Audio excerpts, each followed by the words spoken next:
Hi, I'm Dan and welcome back to my channel, and today I'm going to talk to you about why your content isn't converting. And it's ultimately going to be down to you wanting to deliver value. And I'm going to tell you why value is training your audience to not need you anymore.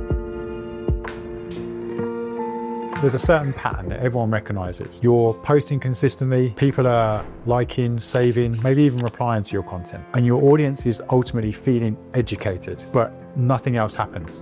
Just like a ghost town. It's not really a reach issue. This is more what I would term as a mechanism issue. Most coaches don't have a problem with visibility, but what happens after someone actually sees your content is where I see the issue. If someone can consume your content and then feel done, you've just trained them to not ever need you again.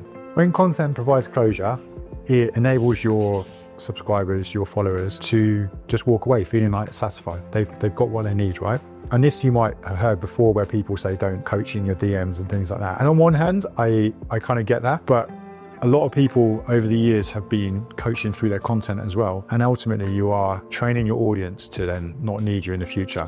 You might not know you're doing this, right? Most coaches, they try and optimize for being very helpful. They want to help everyone. They want to give value. There's no gatekeeping. They don't want to be salesy in any way whatsoever. And I'm yet to meet a coach who is actually anywhere near overly salesy, this thing that they're worried about. But when you combine all these things together, it's actually terrible for getting people to then do the next step or reach out or start a conversation.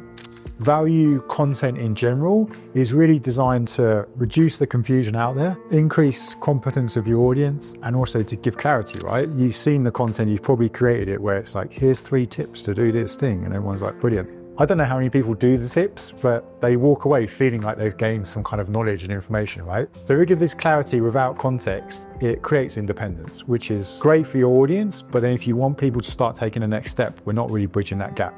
So there are 2 types of teaching, only one converts. And the distinction between them is one type will build an audience and the other type is going to build a business. So the teaching stuff, like we mentioned just a moment ago, step-by-step posts, checklists, scripts, 3 ways to do this, that kind of stuff. That's it. Like there's an instant dopamine hit, there's closure and temporary confidence for your audience because they feel like they can go and do this thing, right? And then they just go off and do it. The other way of teaching is to get across your why, the way that you do things, your methodology, your philosophies on things. This is the way that you can get across the assumption of why people are staying stuck or why your audience is staying stuck. There's mistakes out there that they don't realize they're making. There's also always going to be a problem behind the problem. And there is the cost to the obvious solution. And an example of that is for the hacks and fads and quick fix diets that you see out there. They are an obvious solution, but they don't really solve the problem. So if we can talk about your way of doing it, you get an element of tension there. There's an element of friction, which is what we want. We want people to have enough and then be able to go like, oh yeah, but I need to understand why this is the case. There's a relevance to them because you've made it all about their current situation. And there's also this added element of curiosity, and curiosity is the thing that's going to get them to do the next step. It's going to get them to reach out and ask for help or ask a question. That's ultimately what you want, right? You want conversations. So we need to be creating the right space for people to feel like they can reach out and ask and start the conversation. Something that I read a little while back is this attention comes from like tips and sharing stuff, but the conversion, it comes from having incomplete clarity. And that might sound crazy because you're like, hey bro, but I want to just give everything away and tell everyone, and you can do that, right? But you still, if you see the best creators or coaches out there in your space and you watch their content, they're doing it in a way that leaves a gap.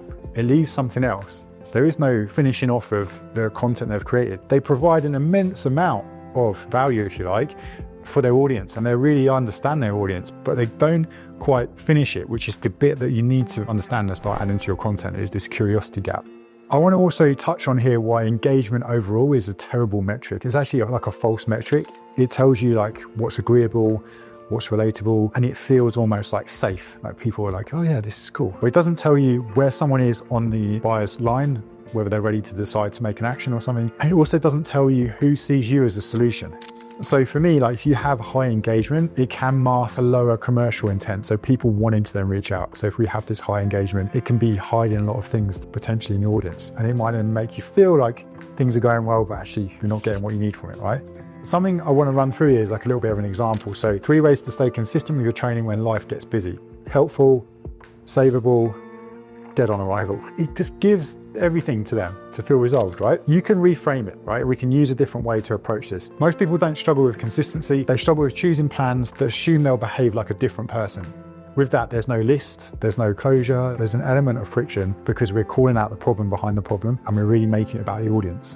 It's also challenging your audience's self-diagnosis, right? It's kind of opening up a new question that they can't answer on their own. They need your help for it, which is the whole point, right? So in that, like we say, we didn't add any tactics there. We just added an element of context to it, which challenges an assumption. It reframes the problem, and it also then creates the gap that they can't close on their own. So they need your help with it. This feels uncomfortable. I'm not gonna lie, it feels a little bit weird because creating unfinished content feels a little bit risky. It's like I'm holding stuff back or I'm not being helpful enough and you're like teasing your audience. It's nothing like that at all. Like you're doing your job. In reality, that's what we're doing here.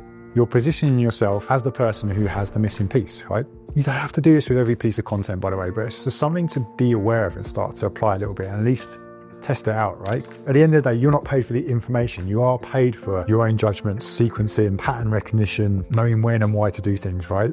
That's something that you can't put in a piece of content.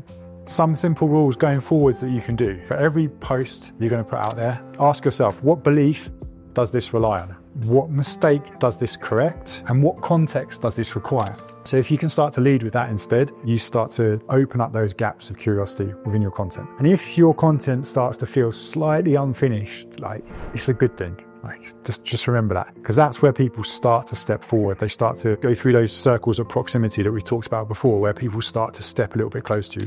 If your audience feels smart and educated, then they're going to reach out and say thank you. But if you make them feel understood, then that's where like the next step happens. They'll start to approach like messaging you and asking more specific questions about what it is you do. That's the shift you want to see. That's mechanism content in the real world, right?